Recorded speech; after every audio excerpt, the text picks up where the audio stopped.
Hey, what is going on, everybody? Boilon here, back for another video on Raid Shadow Legends. And in today's video, I want to talk to you guys all about an achievement that I did just the other day, and I am super excited about this, which is going to be the main topic of the video today. I have recently, and I don't want to hit that collect button just yet, but I have just recently finished Faction Crypts, and that means that I have finished Lydia the Death Siren. Now, I am very looking forward to collecting her at the soonest opportunity. I'm just one of those people who like to wait for the right time, and that's either going to be a champion chase event just to do that, or is going to be a personal clan versus clan, whichever one comes first. Also, I'm not entirely sure I have all of the legendary books that I need to actually upgrade her anyways right now, because I just finished up some turtles. But the purpose of today's video is I want to talk to you about how I made significant progress really quickly, and how you can get Lydia unlocked a lot faster. And honestly, it's not as fast as it would appear, but I think that now that the gear change has made a significant difference on being able to easily swap my main gear to my other faction crypt characters, I think I've like unlocked this in my like if I did this all again, I think that I could do this a lot quicker. That being said, I am at 8 months in, and I think that other people would be able to do this now a lot quicker than I did. So we're going to talk about those tips in today's video. But before we start, I do want to remind people that if you haven't started playing Raid Shadow Legends yet, what are you waiting for? Download using the QR code in the top right hand of the screen to get Karato Fox Hunter for free. And of course, some amazing epics to go alongside him: Ugo, Tagore, and Deacon Armstrong, all of which will help you a lot in Faction Crypts as well. And also this amazing legendary character to Hanorang, of the Barbarian faction, a Void legendary, which is super rare in Raid Shadow Legends, by using the promo code Desert Queen within the first 48 hours of a brand new account. So let's talk about that. I just finished, right? So I think I may have mentioned this in a previous video, but I was basically struggling with a couple of crypts. I had a couple of ones to finish off, namely Shadowkin, which this was the final one that did it for me today. Now, by the time you're watching this video, maybe we're past Shadowkin days.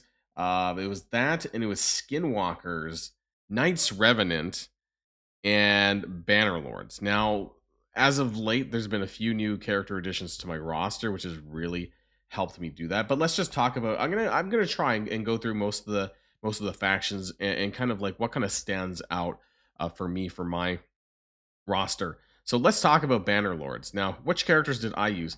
I'm going to tell you right now that by getting Michelangelo, and especially with the red stars, is going to make a significant difference on this. Now, I do have Titus Blackloom, but I'll be honest, I have no books on him. He's 50. I'm not even utilizing his to the fullest extent. But the provoke on his A2 was very helpful in getting through some of the waves. And obviously his passive with the I guess the A3 here that activated with the boss was pretty nice too. So the characters that I used for my Bannerlords was Mikey, huge carry right here. So the biggest, the easier time that you're going to have with Faction Crypts is having like one or two strong level 50, 60s that are going to help you carry. And the rest of them are basically just supporting them.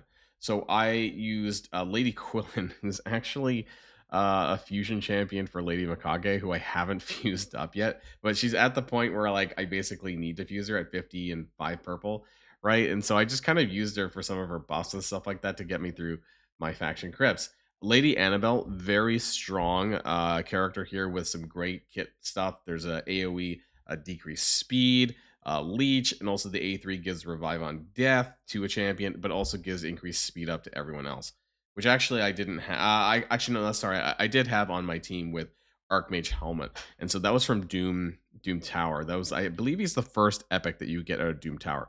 So this did help me quite a bit with the buffs, increased speed, crit rate, and crit damage. This really just helped kind of just elevate Mikey a little bit more, and also the A2 does land a stun sometimes. So these were the 5 characters that I used on my roster for Bannerlords. I did have Stagnite, but I just didn't really need... Once I got Michelangelo, just completely obliterated the need for me to run Stagnite. But he is a great champion anyways, because he has some really great debuffs, decrease attack, and defense if you need it. So there's this Bannerlords. I'm sure there's other characters. I just wanted to let you guys know what I used for mine, because those are the characters that I had at 40/50. Now, that's something that I want to let people know about, is that you can fully utilize like level 40 epics, and that will a lot of them will get you through all the way to the end of faction crypts. So don't discount those now that you can use your gear sets, right? Like you can just swap them around. Do be careful when you're doing that though, because you might end up doing an auto and then not realizing you have the wrong gear on, or no gear on. So for the preset managers, right, I've just gone and made like some generic kind of like DPS, supporty kind of role, which I have on most of my other characters. Like I have a seeker set, arbiter speed, my lethal DPS, which is on Mikey right now, Donnie HP, like the way that I've kind of like labeled them here. But I can easily just flip flop these to my faction crypt characters, and just as long as I remember who they were originally on, which is why I try to label them that way. So that was Banner Lords. We're gonna go through a little bit quicker on some of the other ones. So Faction Lords, Demon Spawn, again, kind of have just like one or two characters that I'm kind of carrying with. So for this is obviously my Commodus Dark Smile. I've had this guy since I like started within the first 2 months. I picked this guy up. I just got super lucky. He's mostly an arena mythical, I'll be honest, but he did help me get through this. And my second one was Gracchos Turndrake. So these two, he's more of a supporty type character as well. His damage isn't particularly high, but it kept me alive. The other three characters that I used, honestly, pretty garbage. Urticata, not very good. Dur the Hungerer is okay. I believe he's got a revive. And that's what really helped, is that sometimes when you're doing the very last mission or any of those boss missions, having someone that can revive is going to be really helpful, because there's certain factions where they have ignored defense and they just cut you to pieces. Even really strong like level 60 champions that you're using could die in like 2 hits, depending on if you have any shields and that kind of stuff. So having a revive character on each of the factions is quite helpful as well. Some factions are a little bit worse than others when it comes to what support characters are available, so do keep that in mind. And I don't even remember. I maybe it was Magnar. It was either Magnar or I ran like some random Diabolist that I may have ran a Diabolist actually, because of the increased speed buff. But these are characters that I often just generate for food, and so maybe I just did this on one particular occasion. Now that was Demon Spawn. Let's talk about Hiles. This for me was a little bit easier. My actually one of my very first rare apothecary, right? You guys might hear apothecary is a pretty decent rare, who I managed to use in my run. I had Neldor Rhineblade, who I also picked. He's very good when it comes to control. He's got freeze on his A1, but he's got slow on his A3 AoE, so some pretty good debuffs. And then of course Arbiter, just by going through this. Now I had Lysanthier Beastbane from the previous fusion, and then Strategos Islan was my very first legendary actually on this game. But there's plenty of other characters, like you can use Yannicka, honestly, from the Bazaar, from the tag arena, right? That just, or wait, no, sorry, it's no, my bad, sorry, Clan Shop, right? Clan Shop for Yannicka, who is actually a pretty solid nuker if you happen to need them. But there's plenty of great epics as well. Scaramus, Tyrell, that you could use. Royal Guard, amazing DPS right there if you need some nukers. There's plenty of options in High Elf. I really don't think it's that difficult. Undead Hordes.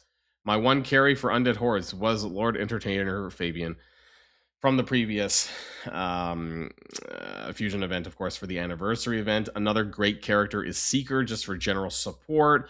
Gives attack up, turn meter, and then he can provoke certain characters. Provoking is quite helpful in the waves if you don't have like a solid nuker that's just going to kill them all. So Fabian was just my way of controlling the waves a lot quicker. I also had a Mausoleum Mage, just mostly for support there. What I would do, and I didn't use him for this, but if I did this again, I would have leveled up Husk sooner. Husk is a very good character because he does enemy max HP AoE damage, but also has a chance of applying stun. Does have some provoke on his A1. I actually do like Husk. I have a +3 Husk, and that's why I'm just currently trying to build him and see if I can slide him in somewhere. Fun.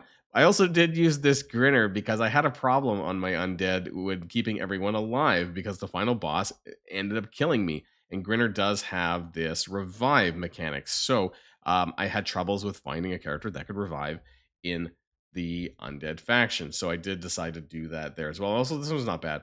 25% chance of placing a 50% attack buff on all allies for 2 turns. So that was not terrible either. There's plenty of other, actually, you know what? I had to use, I'm going to tell you guys, I had to use this Lich here on the final boss. Why? Because I actually had issues with turn bar. I had to deplete the guy's turn bar, otherwise he would kill me too frequently. Or anyone, right, to get the 3-star. And so Lich has this guaranteed, as long as you have accuracy, right, decrease the target's turn meter by 100%, and then places a 30% decreased speed buff. So if you do have a Lich, might be helpful for you on the boss fights, right? Those are the level 7, 14, and 21. So those could be very helpful for you as well. So that's Undead Hordes. Sacred Order. I got carried quite a bit by using Alice the Wanderer, so don't discount her either. Also, you might be, if you're free to play or you were around when this happened, I forget now, June, July, something like this. Edict's Artor, not too bad of a champion as well for a support character because he has some great buffs. He can also revive. So that's very important when it comes to dealing with these boss fights. And I had Godseeker Aniri, who was just there to keep people alive. It was mostly being carried by Alice, I'll be honest. And then I used like just some random epics, Romero, and I didn't even have Inquisitor Shamel at the time. I think it was like Talia and Romero at level 40. Honestly, and I had some better ones now, like I have Deacon Armstrong and stuff now, but I didn't have them back then when I finished the crypt. It was mostly Alice from the Alice chase back in like early this year. So oftentimes you just need like one really strong DPS nuker at 60 to kind of just carry your damage through the crypts. That was my recommendation there. For Dark Elves, I cheesed it with Mithrala, so I didn't finish this until after I had Mithrala unlocked from Hydra. So I do want to let people know about that one. Otherwise, I had Coldheart and Kale. Kale, my original level 60, my starter champion, like back in the day. And I mean back in the day, I mean set like 7 months ago. Other than that, I used a Crimson Helm, a very good epic character, I think, because of the buffs. Namely this. It's a 2-turn revive on death buff. This helped quite a lot in keeping some of my squishier characters alive and increased defense for 2 turns. And I think I just had a random character. I don't even remember who I had. I'm not sure, actually. It was probably like this Theris or Captain Tamila or something. Like I didn't even make much of a difference. But Mithrala was definitely a game changer here if you need to happen to wait to do this by getting her through Hydra. Barbarians. This one for me was mostly about control. I used High Katoon, right? We all get High Katoon for free. Great for the speed up, great for the slow on the bosses, and great for the turn meter AoE. Farrakhan the Fat, another amazing character from the Barbarian faction. And then I was mostly carried with Yakarl the Scourge. I did get lucky and unlock him a little bit early. I pulled him actually in a shard rather than waiting the time through the clan shop. Very helpful, right? The AoE freeze. This is very helpful in controlling waves. And then his A2, which depletes turn meter and places a slow on the boss. Very, very helpful. I believe I did not even use Cantor the Cyclone. I used Scylla the Drakes, who is also a free-to-play logging legendary champion as well. And I think I might have used this guy, Huskarl, because he did do an AoE stun.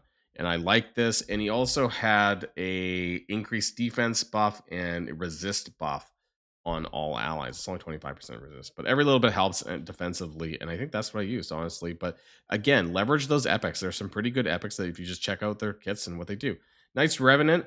This was one of my last few ones that I finished. Now, I had a Rector Draft that I've had since the beginning. I bought in the Apprentice Pass. And then I was utilizing a Miscreated Monster who I just recently picked up, but I took him to level 40, and then I just put some good gear on him. And then I had Skull Crown and Sinisha. Now they're like sisters because they do on their A1 they do AoE, and so I had them in a stun set, and this was pretty important as well. I had them both in stun sets. I think my Skull Crown was maybe a little bit better. I had like really big crit damage here. And I actually did put some epic books into Skull Crown. I did not really do that into Sinisha, though. And finally, I rounded that off with Whisper, who really helped give me that burst single target damage that I needed to clear stage 21 and the final boss, because this particular one had the 12-turn cooldown of full healing, or basically stealing my health, but then full healing the boss. And you'd be surprised how down to the wire it was for me, because my Knight's Revenant was not particularly high in the DPS, and I don't even have a single legendary character in my Knight's Revenant. Another good character that I did leverage for a little while was Thylesia, because of the debuffs. There was decreased defense, debuff AoE, that's helpful as well, and also to increase the duration of all debuffs on all enemies by 1 turn. Shrieking Voices, also a little bit of a hex thing as well. So not too bad there, but this was like one of the last ones for me. And everyone's roster is going to look a little bit different, right? Ogren Tribes, definitely being leveraged by Ugo. This was a big thing. And Bellower. Now, There was a promo code that still exists actually to get Bellower, but you have to do this within the first like 5 days of your account. So this doesn't really help for players now. But I managed to do this on my account and picked up Bellower, a great champion that has AoE, a great candidate for a stun set, honestly. And then Ugo, who is part of my login, right? I'm pretty sure, right? Ugo's yeah, Ugo. I was like, I had to double check. I'm like, yeah, Ugo's there, right? And then Skrank is a character that I had myself. So these three are the ones that were carrying me. This was a little bit tough. I used a random legendary called Shamrock. It was garbage, but I had to do it. And then I used not even Moto of the Peel. I used Maneater here. So Maneater has a 100, basically a fully deplete turn meter, and is used in the unkillable teams. 2 turns of unkillable and block debuffs. So depending on what epics you have to leverage here, but definitely Ugo. Like I had garbage legendaries. I didn't have a single good one. So you can definitely do this by just using rares and epics. That is entirely possible. Dwarves was a little bit easier. 100% carried by Tholan Falbeard, the recent fusion, and also promo code as of late. I did this before I even had new. So this is Tholan. I used Geomancer. I used Admiral Blacktusk, who is actually the unique champion of Dwarves. I'll be honest, don't have him booked, so it wasn't that big of a deal to have him. I also leveraged Morag Bronzelock, who is a pretty easy with Plarium points. Like you can get her pretty easily. I think it doesn't take that much to get her. And then I use this guy called Ragnar Goldgleam, who I honestly don't even know what I think he applies a defense down. And that's mostly what I use him for. I think he could do a leech, I guess, as well. Again, level 40 characters here. So most of this was stolen 100% for dwarves. Shadowkin, I did this without Lady Mikage. But I did have a few decent champions. I had Michinaki and Hotatsu. Hotatsu's a great support character, a defensive character if you need one. Birangiri, and also this Kinagashi. Now, Kinagashi is one of the few revivers, I think, that are maybe epic, for the Shadowkin faction. And so this allowed me to bring somebody back to life because the boss did have this ignore defense axe that really, really hurt. And then I used my Arashi, the Riptide here, who was decent damage. I'm like, he's HP based damage. So I tried to get his crit to 100%, but I don't really have, most of my DPS gear is attack based DPS gear. I don't really have HP 100% crit gear. So I didn't quite have that for this. So he did okay damage, but he could have been a lot better. I don't have a gear set right now that's like HP based crit. So that was Shadowkin, which I just finished literally today. Lizardman. I did not get to finish this until I got Donnie, I'll be honest, because this really helped enable a lot of the other things. I used Raisin Scarhide. Obviously, a lot of us are going to have to do this anyways for missions, and he's very good because he has a AoE turn meter reduction by 100%, is a huge cooldown, but having Donnie helped this a lot. Venomage, very great epic support champion with some great debuffs here, with heal reduction, poisons, decreased defense and attacks, so some really great stuff, and also they deal less damage when they have the heal reduction from the A3, so great character there. Quergon the Crowned is who I used for a little bit more support, some more buffs overall to keep my characters healthy. Broadmaw, however, is another great one as well because he is a revive champion. I think I may have used both of them together, actually, in fact, alongside with Donnie. That's 5 champions there. Also, if you happen to have a Slixus Stripehide for Epic, he is actually a pretty decent DPS character as well. So do keep that in mind. If you do have him, as what I would personally recommend. I found the Lizardman faction, if you don't have legendaries, like good legendaries, is pretty tough. So I don't like a lot of their selections for epics. It's just a little bit unfortunate. Skinwalkers kind of care. It's actually not even carried by Wukong because I don't have Wukong booked. His DPS was decent, but honestly, it was just a combination of all my characters. This one was a little bit harder for me as well. Akamtoon is a character that I really, really love. And so if you do have him, he is definitely someone I would take to 60. And then I've been using a while back, I used Fane as part of my Demon Lord team. So that's why she's as high as she is, and she managed to have 4 red. So her burst damage for a single target was pretty good for me. And then I used Frenzy the Cackler to do provokes. And then I also had Steel Skull as my main support character who had increased defense buffs and also some healing. I did not have a revive character, so this was a little bit challenging. And then I think that's what I used. Those are the 5 that I used to get through this. It was not fun. This one was a little bit harder. Despite having 360s, I didn't have one major character carrying me on this one. And then we have Sylvan Watchers was a little bit easier for me. Esther Dreamsong was like one of my best support legendary characters that I've had. Great character. Love this champion. Increased speed, attack buffs, turn meter, gets a free turn, and then goes into the A2 for decreased speed, weaken, and turn meter reduction. Really great champion. I also got locked out and had Fury the Barkhorn. So, hey, I'm not telling you to go do what I do because you're not going to probably have all this. Though, if you were around for the Lemnisci chase, definitely leverage her. I didn't need to. But still some great champions in the Sylvan Watchers faction. If you have Cryodan the Blue, this guy's absolutely amazing as well. I've spoke about him in Fire Knight hard mode runs, and he's who I use for my Fire Knight hard. And so definitely a great champion there as well to leverage too. There's a lot of good champions actually in the Sylvan Watchers if you're willing to do it. If you need a DPS choice, Mist Rider, Diethy, also really, really great character there as well. Didn't need to do it myself, but I managed to pull a 4 red, and I was kind of curious what he was going to do DPS-wise, but I didn't need to after all. And then finally, that brings us to orcs. Now, again, some people, if you had if you have Crocat Throat Ripper and you have Packmaster, you're good to go. Like, this is not going to be a big problem for you. Tagor, great epic champion that's going to help keep you alive during this. Also has speed up, right? I also managed to level up this guy for faction crypts because I needed it. Duke the Pierce, this guy's really good, has some great debuffs, a decreased attack and decreased defense AoE. He's also got some provokes. So really great character there. I used Duke, I used Tagor, I used this guy. Not a big fan of him, but hey, he helped me a little bit. Khan Branchbreaker, he was like, I don't know, 5 or 6 months ago. And then I used Seer, which is pretty good. It removes all buffs from all allies and just does a boatload of damage. This A3, based on enemy max HP. Also has some pretty decent buffs and debuffs and stuff like that as well. And then I used for extra measure, I used Maroka, who had a revive on death AoE ally buff. So yes, those were the 5 that I decided to use. But you know, depending on who you have available to you, obviously you're gonna have to make the best choices that you can. Definitely take a look at their kits, you know, because there are a handful of epics that are very, very good that you can leverage in faction crypts, and you'd be surprised, you know, how far you can push just by making sure that you have good gear on them. So that's why I always recommend, right? You know, checking out your gear, making gear sets, make some global, oops, wrong button.